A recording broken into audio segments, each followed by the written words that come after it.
So in last class we discussed the multiple linear regression models, what are the assumptions of multiple linear regression models and how to estimate the parameters of the regression model taking transform form or deviation form. Now we shall discuss the general linear regression model. So basically general linear regression model, it is the expanded form of two variable explanatory variable regression models. So in simple case, when we take the multiple regression model, then we consider suppose x1 and x2, these are our explanatory or independent variables, and our dependent variable y is regressed upon these two independent variables.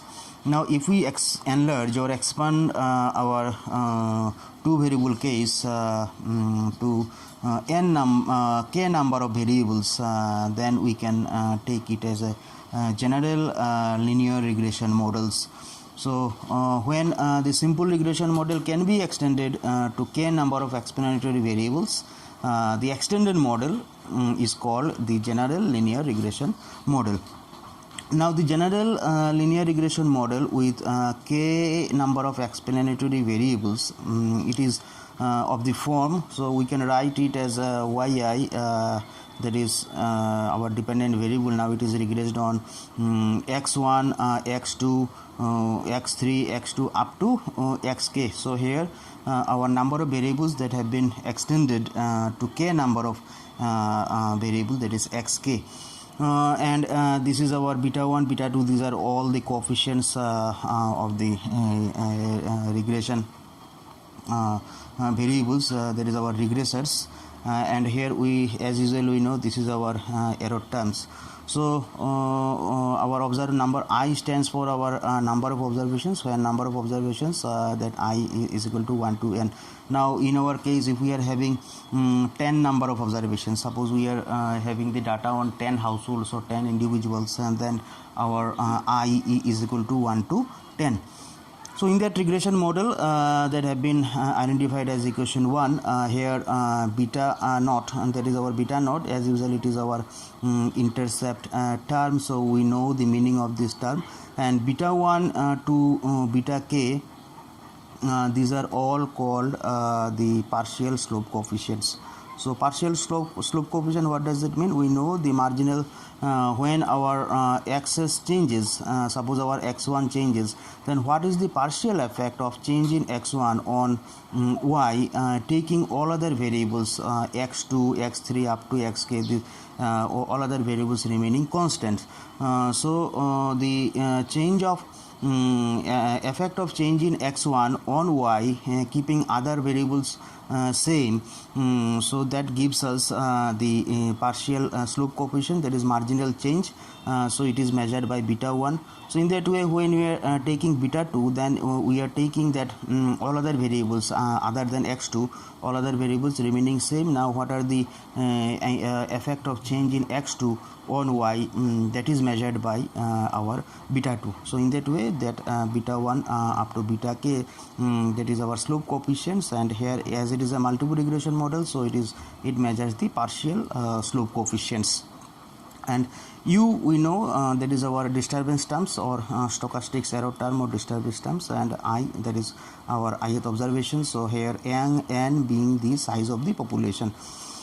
Now equation 1, you see, if our equation 1 is extended or if we have a expanded form of that equation 1, then we can rewrite that equations over n number of simultaneous equations. So here, as we are having only here y1, so instead of writing yi, if I write y1, then the equation takes the form as y1 is equal to beta naught plus beta 1 x1 x11, that is that 1 stands for your first equation for the observation, that is 1, again it is x21, x31, in that case it is u1.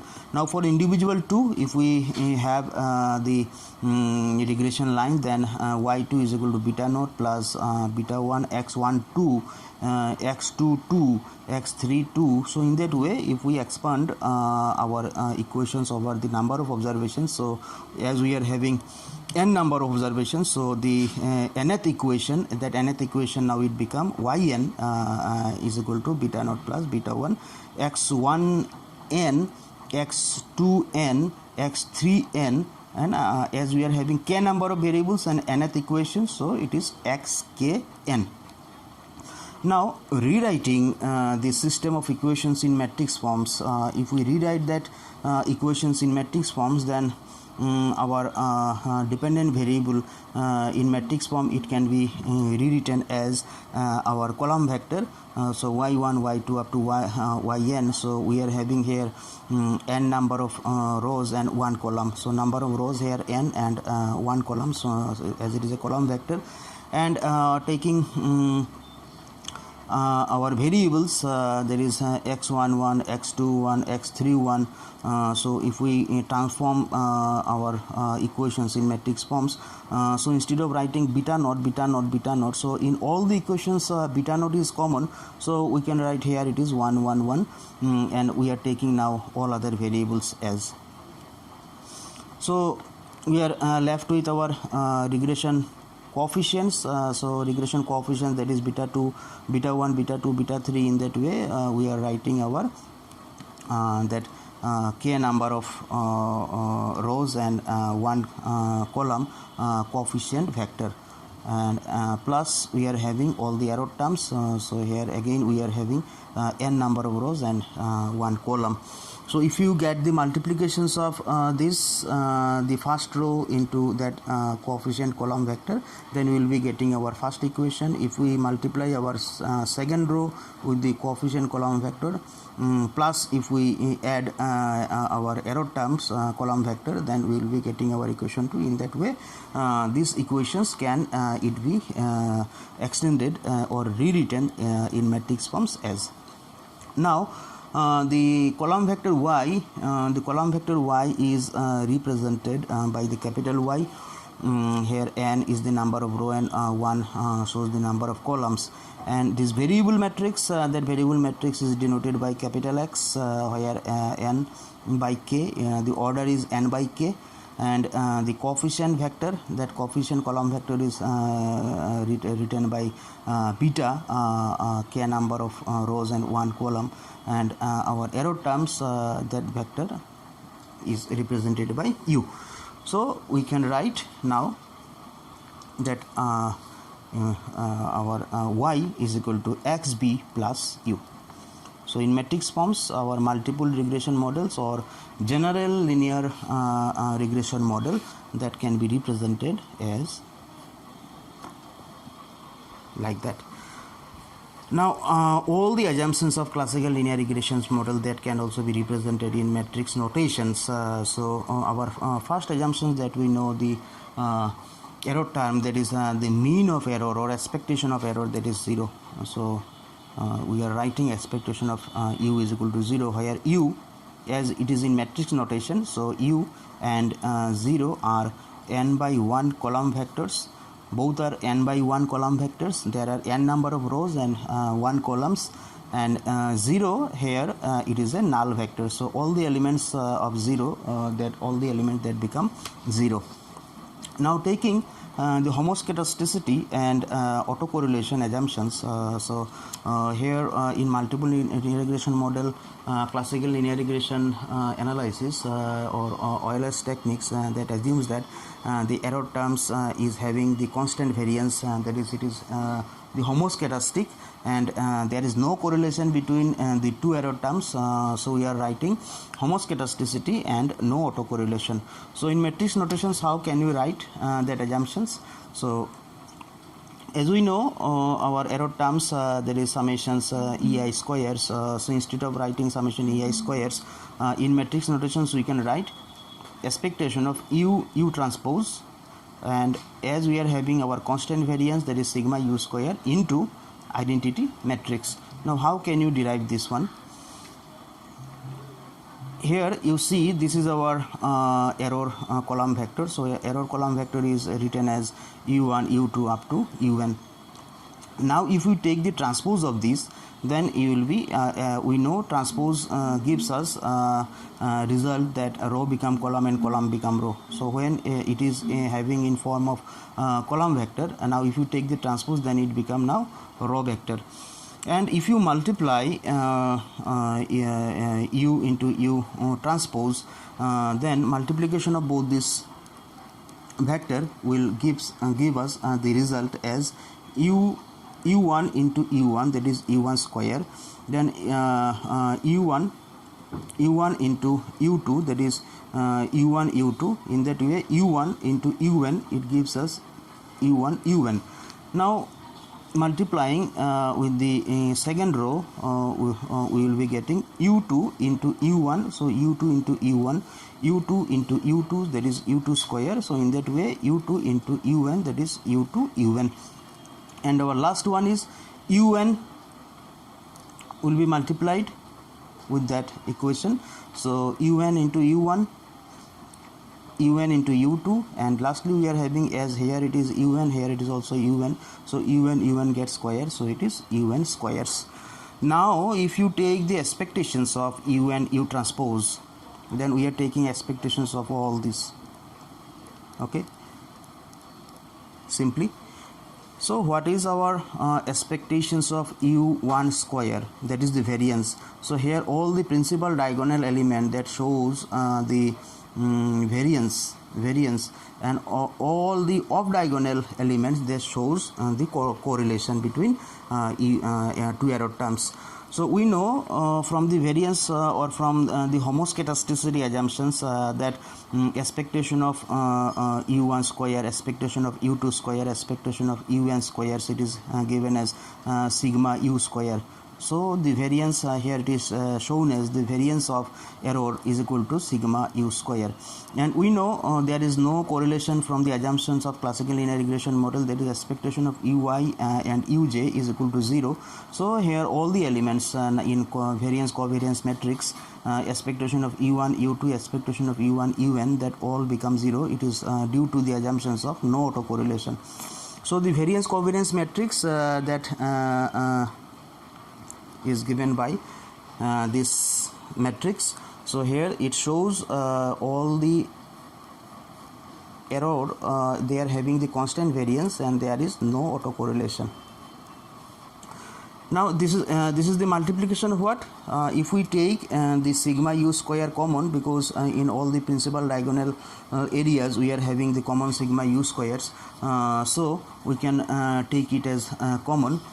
So here you can see sigma u square into identity matrix, that will gives us the result of expectation of ui squares or expectation of u transpose. So we can write sigma u square into identity matrix. So when you are writing expectation of ui square or expectation of u prime, that shows sigma u square, the result gives us sigma u square into identity matrix. That means the error is having the constant variance, that constant variance is sigma u square, and the covariance, that is expectation of u1 u2, expectation of u1 u3 u1 un, there is a relationship between the error terms between ui and uj is 0. So our variance covariance matrix shows that there is no autocorrelation and the error term is having the constant variance. Now proceed to our further assumption. Here we have written in matrix notation that the n by k matrix, we know our x matrix is n by k. So here you can see this is our x matrix. So here there this n matrix is of the order n by k. So we are now writing that n by k matrix, that is x, is non-stochastic. So there is no randomness in our explanatory variable, because already the values of x will be given, so nothing to estimate there. So as we are having the given values of x, and we have to regress our dependent variable y on our x explanatory variables, so we are taking that and the x variables will be given. So it is the fixed number. So our this matrix it consists of a set of fixed numbers. Why it is fixed numbers? Because the x1 x2 x3 these values will be given. these are all the exogenous variable, and these are not endogenous. We can say that x is non-stochastic, and that is there is no randomness. So we can write in earlier assumption that we have written that the expectations or correlation between x, I and ui, that is 0. So in matrix notation, these assumptions in matrix notation, it is represented by that our n by k matrix. X is non-stochastic, that is there is no relationship between our explanatory variable and the disturbance term, that is stochastic. So x is non-stochastic and there is no relationship between these two, so it is represented with that notation form. And no multicollinearity, that we have discussed already, that our explanatory variables, there is x1, x2, x3 up to xk. So there is no relationship between x1 and x2, x2 and x3. So our independent variable, they are independent. Explanatory variable, they are independent. There is no dependency between or among the explanatory variables. So it is called that there is no multicollinearity.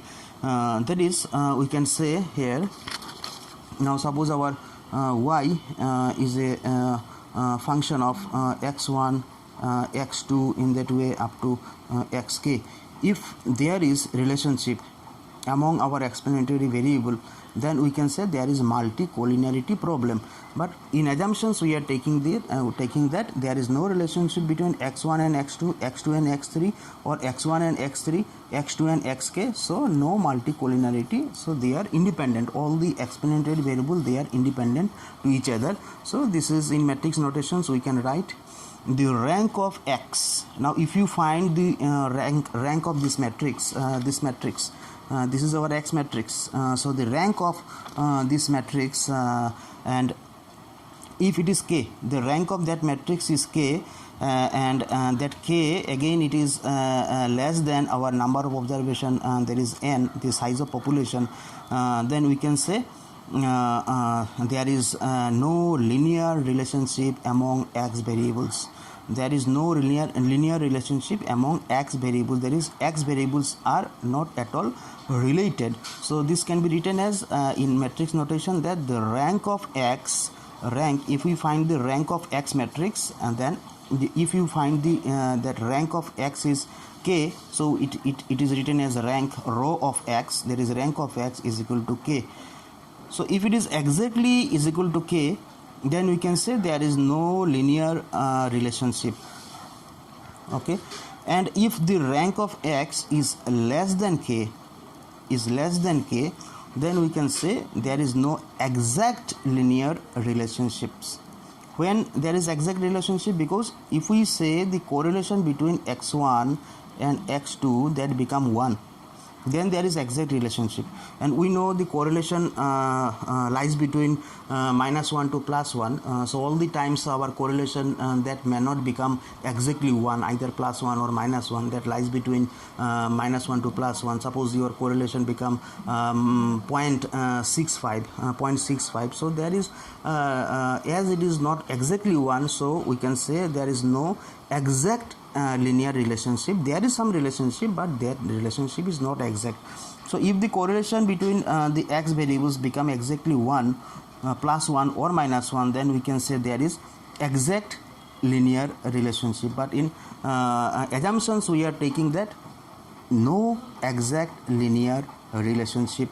So in matrix notation, when the rank of x is less than k, then we can surely say that no exact linear relationship among our x variables or independent variables.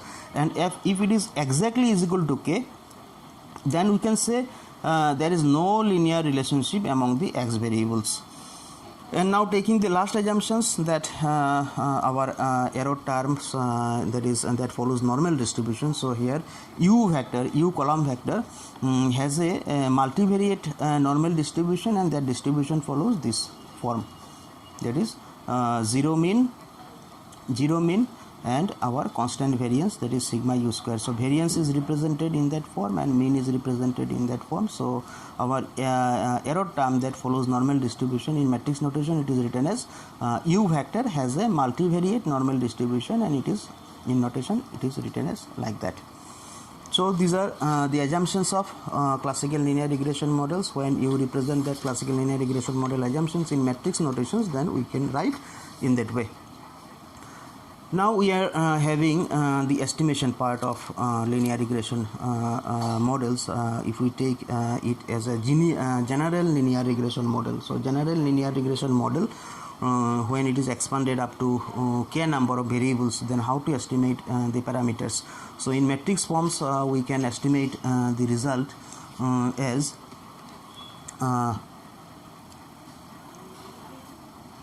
so in our next video we shall see how to estimate the regression parameters in matrix methods in case of general linear regression model.